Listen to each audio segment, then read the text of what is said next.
नमस्कार दोस्तों, hydrology for people कार्यक्रम के इस अंक में आपका फिर से स्वागत है।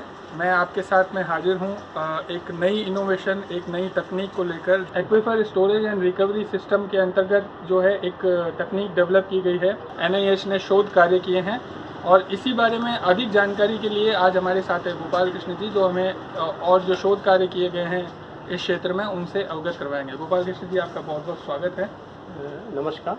तो इस तकनीक क्या है सर, इसके बारे में कुछ जानकारी देंगे? आपने क्या इस पर शोध कार्य किया? ये एक पर्पस ड्रिवन स्टडी जो है ये हरियाणा के मेवात ज़िले के लिए ली गई है और इसमें जो है हमारे सहयोगी हैं हरियाणा सरकार से IIT रुड़की और सैगल फाउंडेशन ग्रुप। तो सैगल फाउंडेशन जो एक NGO जो वहाँ पहले से कार्य कर रही थी, तो उनके जो है वो एक्वा स्टोरेज एंड रिकवरी का उन्होंने कुछ कार्य किया था। तो हमने जो है उसको साइंटिफिक मतलब कि उसको वैज्ञानिक तरीके से यहाँ पर करने का कार्य किया है।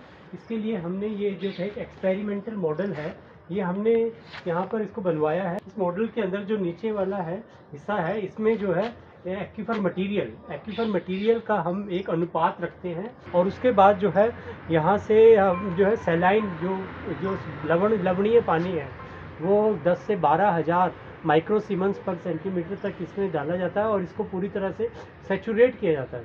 तो इसके जब ये एक बार पूरी तरह से सैचुरेट हो जाए और उसका वॉल्यूम हम जो है देख लेते हैं, फिर उसके बाद इसमें जो है फ्रेश पानी जो है फ्रेश वाटर जो हम टंकी से पानी की टंकी से इसमें डालते हैं और वो उस जगह का हम देखते हैं कि किस जगह पे जो है ये एक जो है मीठे पानी का जो है बबल जो है गोला बन रहा है।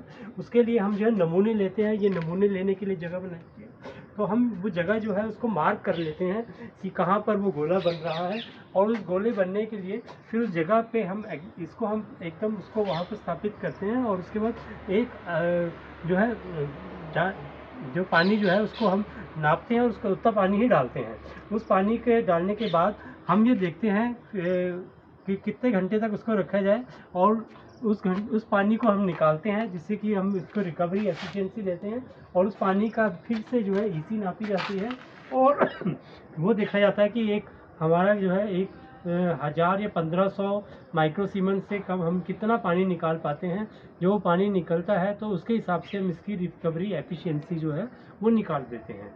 तो ये जो कार्य है ये विश्व बैंक द्वारा पोषित जो नेशनल हाइड्रोलॉजी प्रोजेक्ट है, इसमें पर्पस ड्रिवन स्टडी के अंतर्गत किया गया है। और अब इस जो ये हमने यहाँ पर कार्य किया है, इस कार्य को हम जो है फील्ड कंडीशन में जो है मेवात के अंदर करने जा रहे हैं। देश के कौन कौन से ऐसे इलाकों में रेप्लिकेट किया जा सकता है जहाँ पे कार्य कर सके?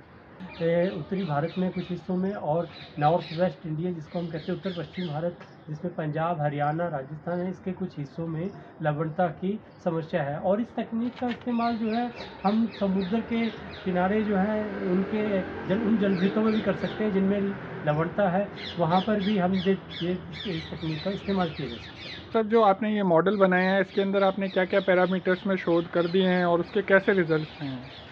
देखो, सबसे पहला जो हमने प्रयोग किया था उसमें हमने जो इसका जो एक्वीफर मटेरियल है उसको सिलेक्ट करने में किया था, जिसमें हमने एक हमारे पास डार्ट फेलोशिप में एक जर्मनी से स्टूडेंट आया था, डॉक्टर इसका नाम था जॉन्स मैडिक।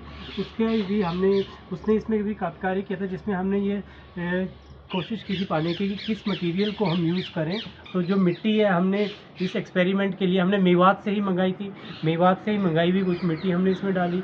फिर उसमें हमने जो है इस पानी को इस प्रयोग को किया। एक प्रयोग वो था। दूसरा प्रयोग ये था कि फिर हमने इसमें ये देखा कि कहाँ पर वो पानी का जो है मीठे पानी का गोला बन रहा है और कितनी देर तक वो गोला रहता है। एक प्रयोग ये था। फिर तीसरा प्रयोग ये था कि हम कितना पानी इसमें डाल दें कि और इसका हम कितना निकाल पाएंगे, ये हमने उसमें देखा। फिर ये कोई रिकवरी एफिशिएंसी थी। तो ये हमने कुछ प्रयोग किए हैं। अभी तक तो हमारे पास बहुत अच्छे परिणाम हैं और हमें 60 से 65% तक इसमें साफ पानी जो हमने डाला था वो हमें मिल गया है। और अभी ये क्योंकि एक छोटे स्केल पे किया गया कार्य है, जब इसको हम फील्ड में बड़े स्केल पे करेंगे तो तभी हम इसकी सफलता के बारे में बता सकते हैं।